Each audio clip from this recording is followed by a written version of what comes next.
balance sheet ay natatalo yung gobyerno. Yes. So they have to do something dramatic. Halimbawa, perhaps have a cabinet revamp to show that they mean business, na yung mga problema ng agriculture, yung problema ng...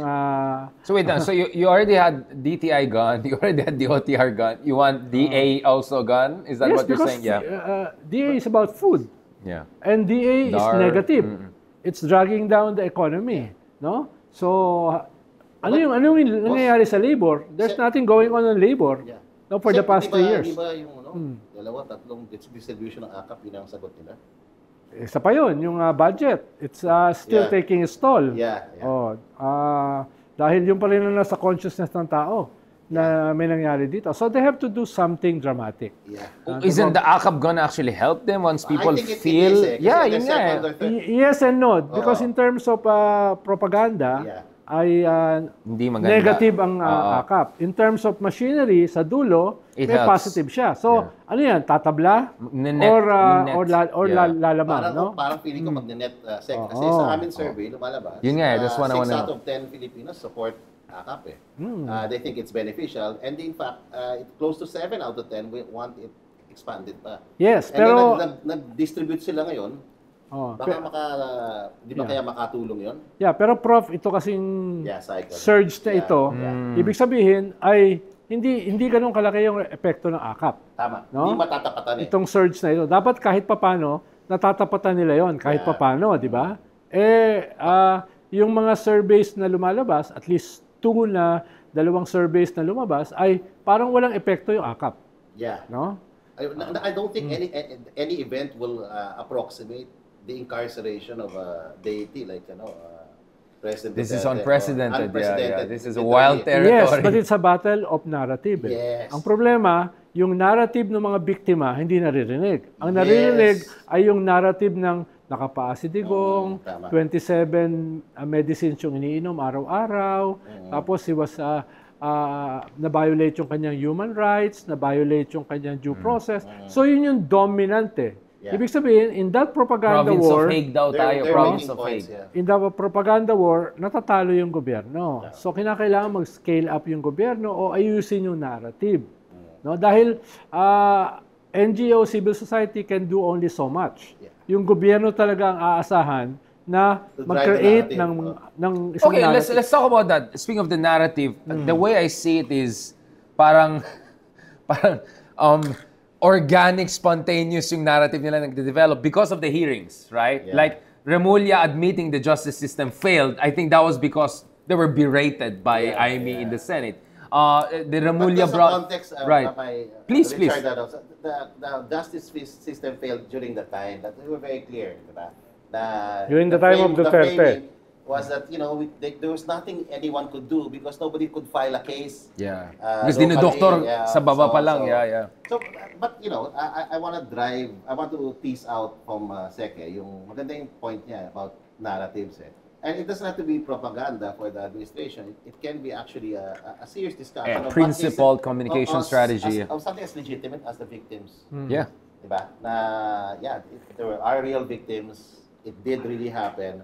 And that the goal moving forward is to not let it happen again. And that's talking about reforms, talking about maybe compensation for those who are truly victimized. Truth Commission. Unjustly victimized by this.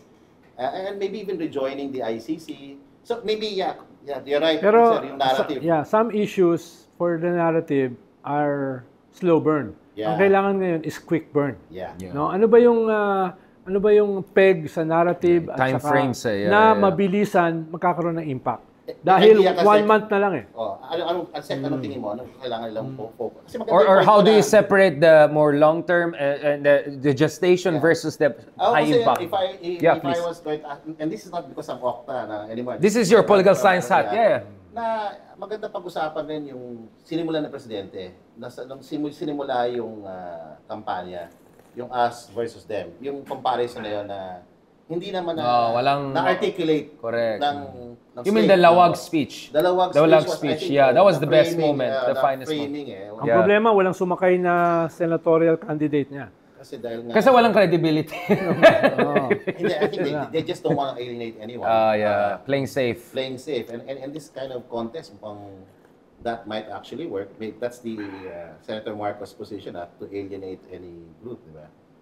Is it that, or is it she's actively trying to court the other side and she end up losing both now, sides? yes, it's that now. No? Kasi- But initially it was to be at the center of things, diba? Yeah. Not to discuss. And in fact, that position is what Senator Kiko and former Senator Kiko and Senator Bam are doing now, no? Focusing on their core issues. Gut issues. Yeah, and I think that's one of the big stories of the Okta survey.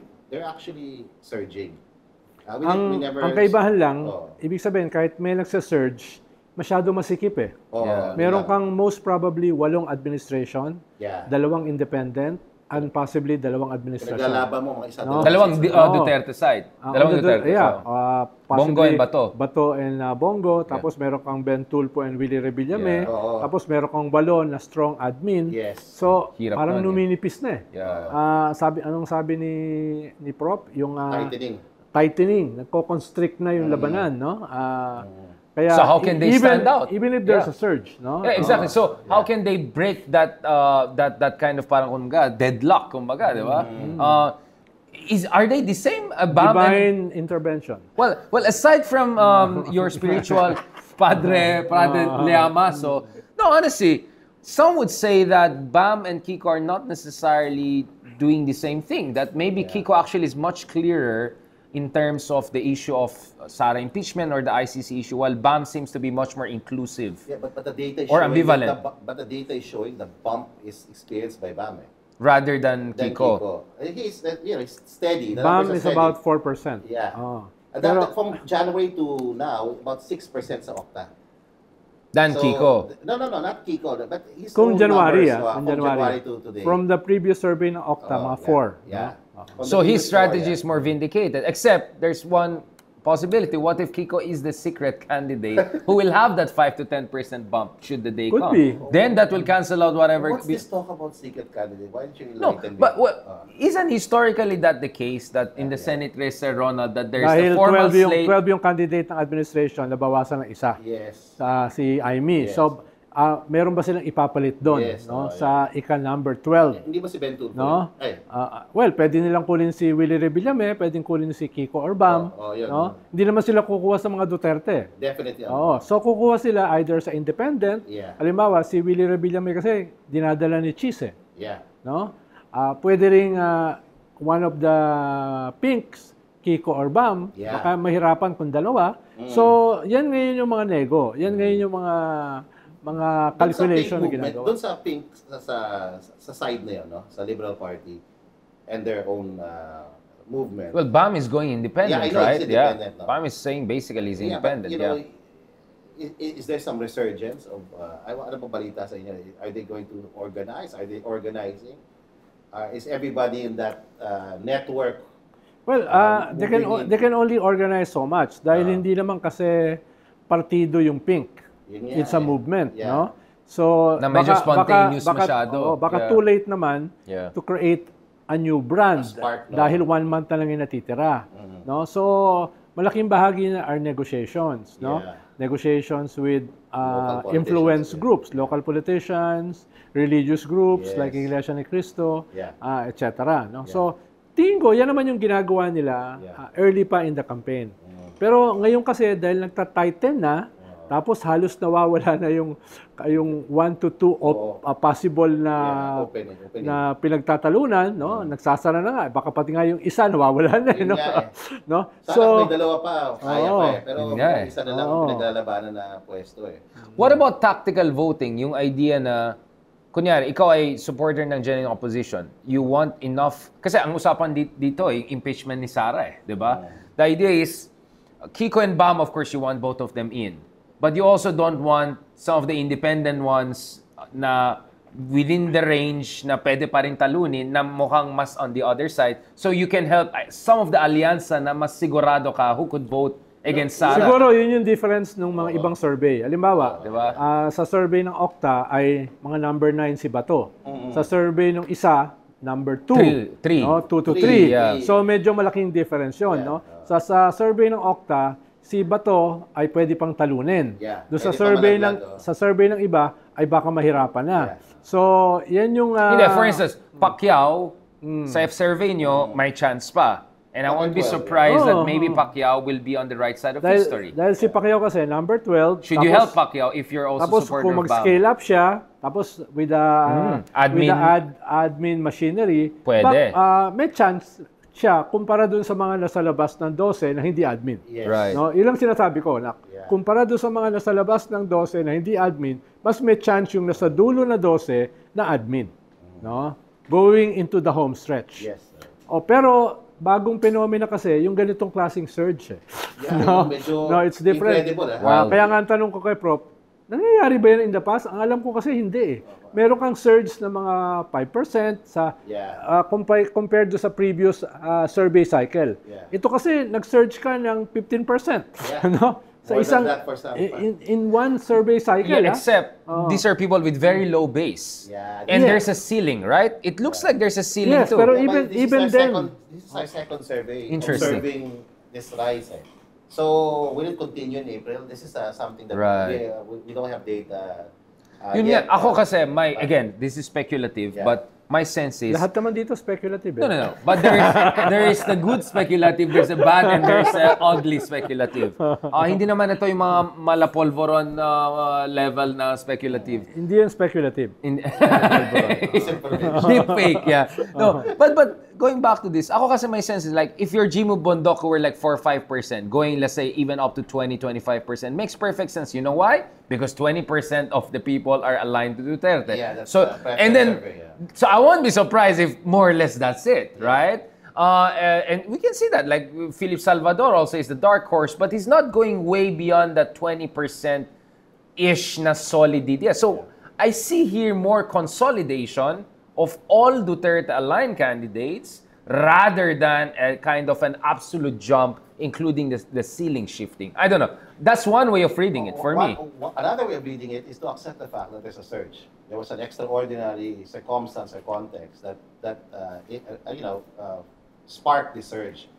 But by accepting that, all the other forces can recalibrate. Recalibrate, which is what we're but- discussing, but, yeah. I think that's a rational thing, no? To accept that it happened and to see what you can do to curtail the surge. And I think because... So you're saying accept that this surge is not like forever. It's not Yeah, permanent. it's not- it yeah, could be it- temporary. yeah. May Yeah. dalawang Temporary. may dalawang variable tayo na pinag-uusapan eh. Yung isa ay yung senatorial election. Yeah. Most probably, itong surge na ito, sinasabi ni Prof, ay yes, may surge, pero May hangganan. hindi inaasahan na magkakaroon ko ulit ng 15% jump Another in the one. next Yeah, in the yeah, next yeah, survey yeah. before the elections, Yeah. no? Yun yung ceiling na sinasabi ko, yeah. Baka may limit 'yan, no? Hindi ko alam kung ano yung science diyan. Mm-mm. So isa 'yon. But even kung hindi manalo, which is more probable, hindi manalo yung karamihan ng kandidato ng Duterte opposition, which is practically 10. Kahit may surge sila at Yeah. hindi sila makakanalo, yun yung second variable. This is a referendum on the government, on the president. The very fact na sila ay nag 15-20% is a reflection na yung Duterte opposition ay kahit hindi manalo, It's alive and kicking. meron silang fuel to burn. Yes. At yung gobyerno ay medyo bumabagsak in terms of approval rating. Kahit hindi sila manalo ngayon, ha? So going into 2028, delikado yon. No, kung sino man yung Staying kandidato, power, yeah. kung sino man yung kandidato ng administrasyon, ng dispensation, present dispensation, going into 2028, no? Medyo may kaunti silang problema, no? Hindi pala, malaking problema. Malaking problema. So let's talk about that. You guys have done a lot of surveys of matchups. Hindi lang Rafi versus Sara, but last time I checked, you have ideas of possible matchups to the degree that you can share, because I know that everything is not for public consumption. Prof. Ranjit, what are we looking at in terms of 2028? Because the window here is not the next month, the window here is the next 3 years or so. Yeah, I know. Well, I can't talk about details, but Yeah, to the degree that you can share, yeah. So, as of December last year, I think Rafi Tulfo was leading in our matchup, one-on-one matchup. Same By with the way, others, yeah. same but since Feb, numbers are beginning to slip. Because... Well, because there's a surge of support. but is it also because Rafi is so quiet? Well, it's possible. It's also Diba? I mean, like, it's a I haven't seen- confluence of all of those things, Yun nga, yeah. definitely. But she's on top right now. VP Yeah. Duterte is on top as far as Back our backing again, is yeah. concerned. But of course, to those watching our